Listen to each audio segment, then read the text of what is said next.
En breve empezarás a escuchar Ser tu Ser Transformacional.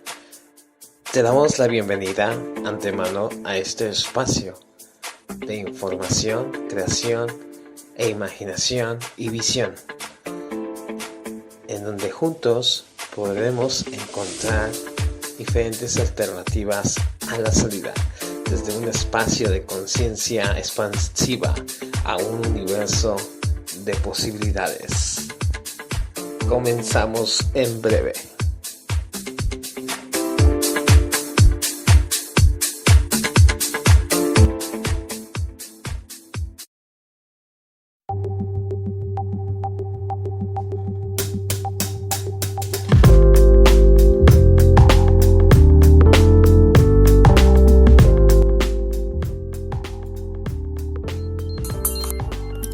Hola, ¿qué tal? Muy buenas noches, amigos de Ser tu Ser Transformacional.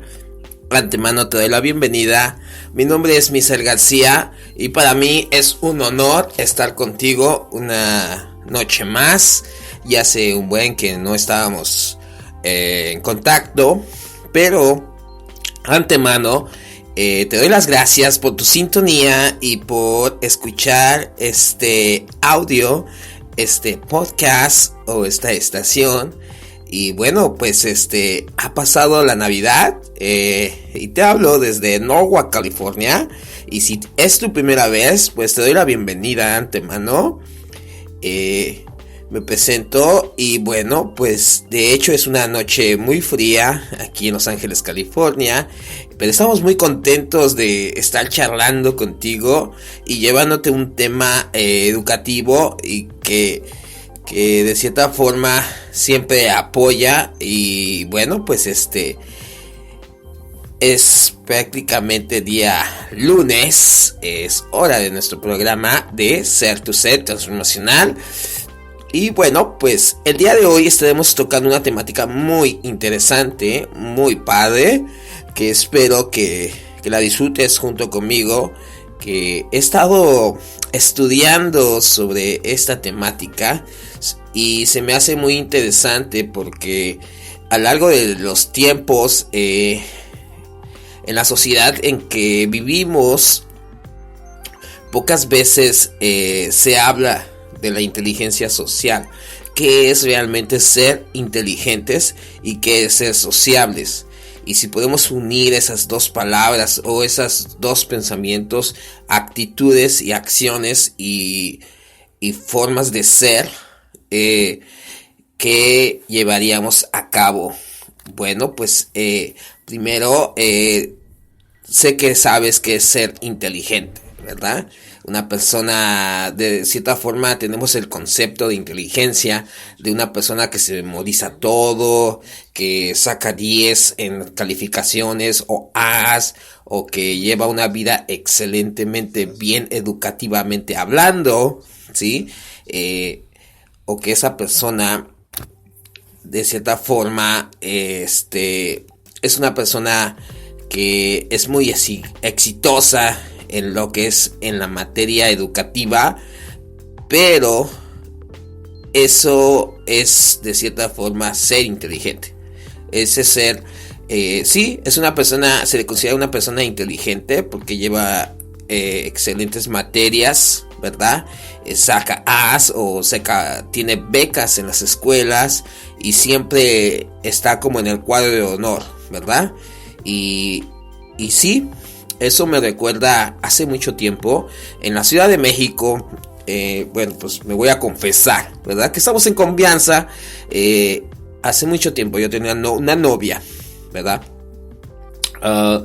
Y ella era la que llevaba el cuadro de honor. Era una persona súper inteligente, súper aplicada, súper constante, súper disciplinada.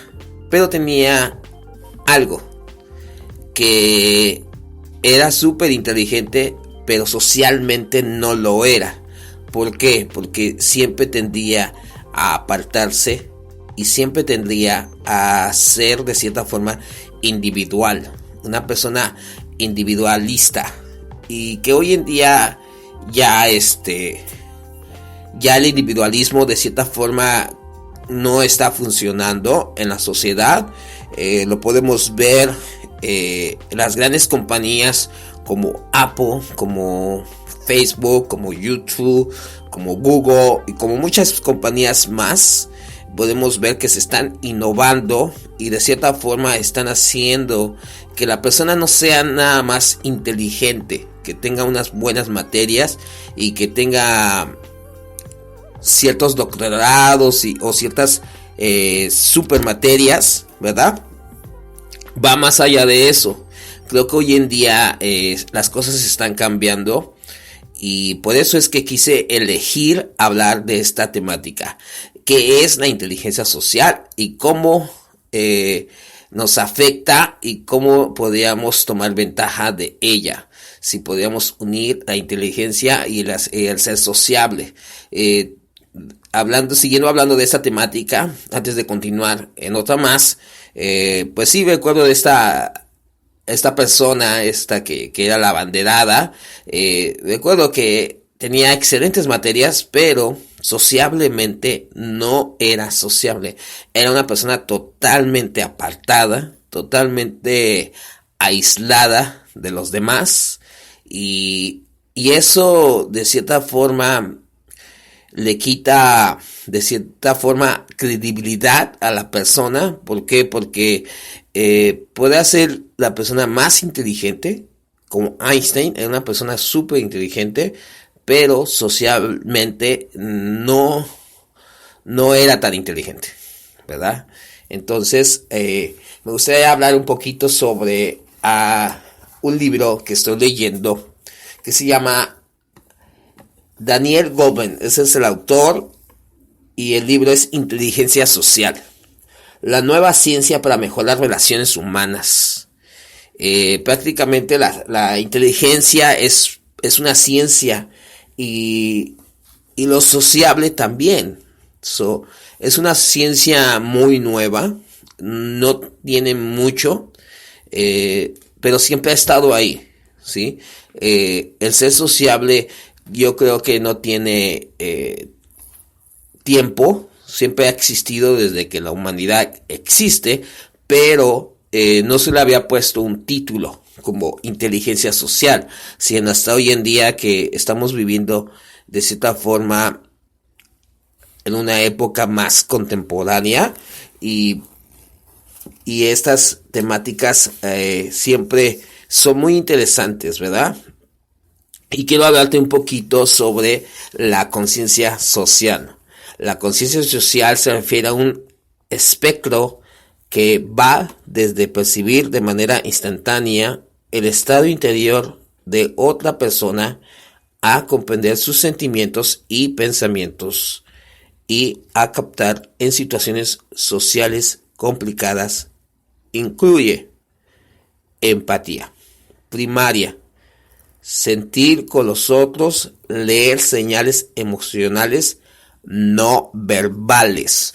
¿Cuántas veces de cierta forma estás platicando con una persona de algo muy importante, algo que realmente es importante para ti, y de repente esa persona te está evadiendo, su mirada está perdida, o de repente está ahí pero no está ahí, y de repente o está ahí pero sus manos cruzadas o sus pies cruzados, o está sentada la persona con los pies cruzados, con las manos cruzadas y con la mirada hacia otro lado. ¿Qué quiere decir eso? Cuando una persona te cruza las manos o te cruza los pies, automáticamente te está diciendo, inconscientemente, te está diciendo: no me interesa tu tema, no me interesa lo que me estés hablando, o no quiero recibir el mensaje. Esa es una forma de expresión corporal, y que pocas veces vemos, porque también es un lenguaje mudo, también es un lenguaje muy distinto, es un lenguaje de cierta forma diferente, y ese es el lenguaje corporal, que también es una forma de expresión que el inconsciente hace saber al consciente O sea, cuando una persona inconscientemente lo hace y lo lleva a la reacción, ¿verdad?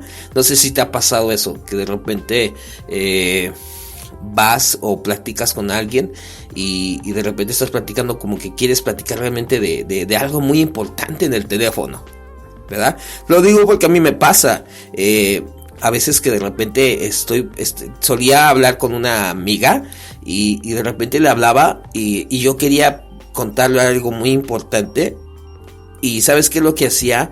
Me cambiaba la conversación o estaba hablando con alguien más y de repente estaba, como por decirlo así, le estaba diciendo, mira, hace algunos días tuve que llamar a mi familia o cosas personales, ¿verdad?